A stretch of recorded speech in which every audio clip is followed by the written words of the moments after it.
Hello, it's Stephen Bedard, and I want to address the question, how many sources do we have for the life of Jesus?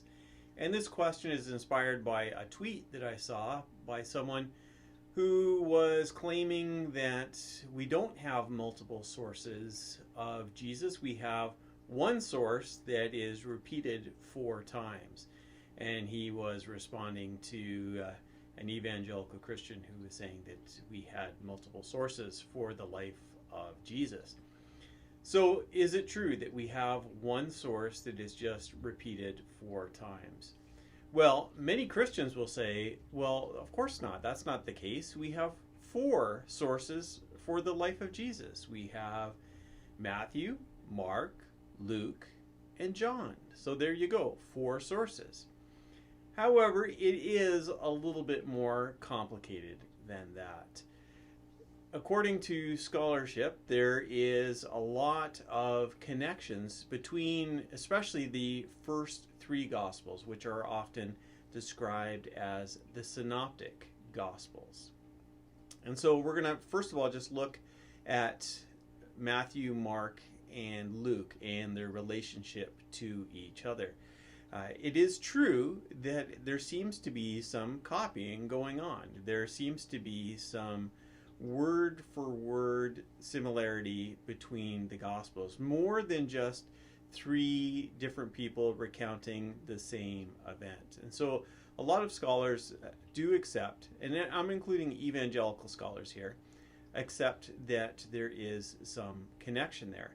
So this is at least one of the theories that's out there, is that the Gospel of Mark was the earliest of the Gospels, and that Matthew and Luke used Mark for their Gospel. So they didn't copy everything that Mark had, but significant parts of it they used.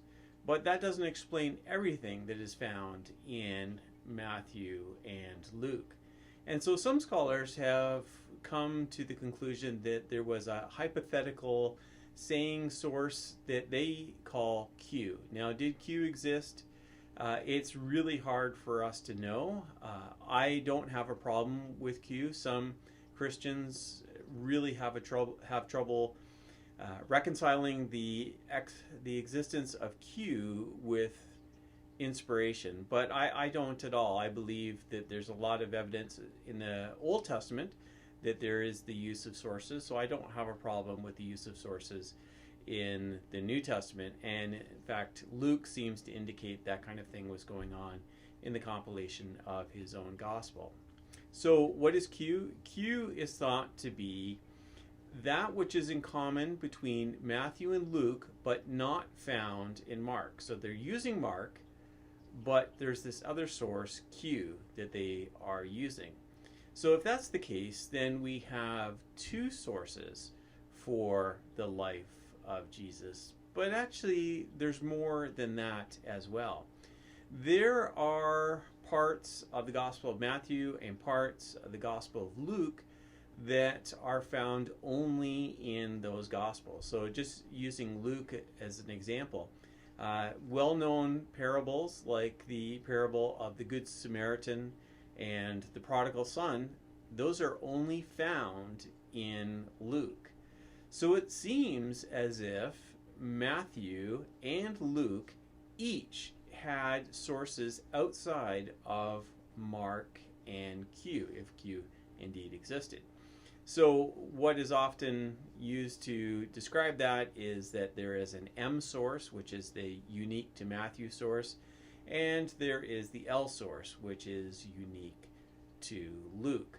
So that gives us 4 sources. So we're back to that number 4, not because we have 4 Gospels, but there seems to be evidence from a critical scholarship point of view that we have 4 sources for the life of Jesus.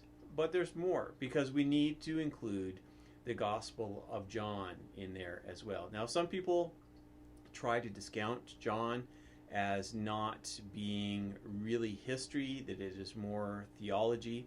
And of course, when we read John, we do see that he is very much interested in the theological interpretation of the things that are going on. But there's no reason for us to discount that as history. People in the first century did not separate things so clearly as we do now. They don't see history on one side, theology on the other side, and there's no way they could interact. They really saw it like this, that history and theology, or perhaps it's philosophy or politics or whatever, really could be blended together like this. And that seems to be what John is doing. So John definitely is a source for us for the life of Jesus. But I actually think that there's more as well.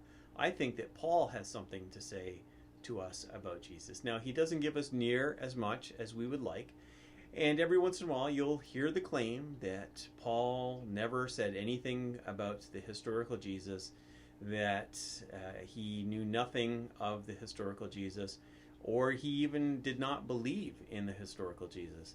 All of that is false. There is a number of passages where Paul is talking about the historical Jesus, and his letter to the Corinthians, the first letter, that has quite a few references to Jesus. It's got the story of the Last Supper. It's got a number of his teachings in there, and you can find some things elsewhere in Paul's letters as well. Again, we would love to see all kinds of biographical data about Jesus in Paul's letters, but that's not his purpose. In fact, when you look at Paul's letters, he doesn't give autobiographical information. He does give some, but about as much as he gives biographical for Jesus. So, for example, we never find in Paul's letters that he is Saul of Tarsus. He doesn't mention his name of Saul, and he doesn't mention Tarsus as his hometown, but we accepted that as a part of who he is from the book of Acts. So I do think that we can use Paul in there as well. If you don't think he quite has enough data for you, let's give him half a point for that. And so if we have Mark, we have Q, we have M for Matthew, L for Luke, we have John, and we'll give maybe half a point for Paul. And that gives us 5.5 sources for the life of Jesus, all in the first century, which I think is pretty good. So do we have multiple sources for the life of Jesus? Yes, we do. Absolutely. I'd encourage you to check out my website, JesusMythTheory.com, where I address a lot of the issues around the historicity of Jesus. And I also encourage you to subscribe to this channel. Thank you, and God bless.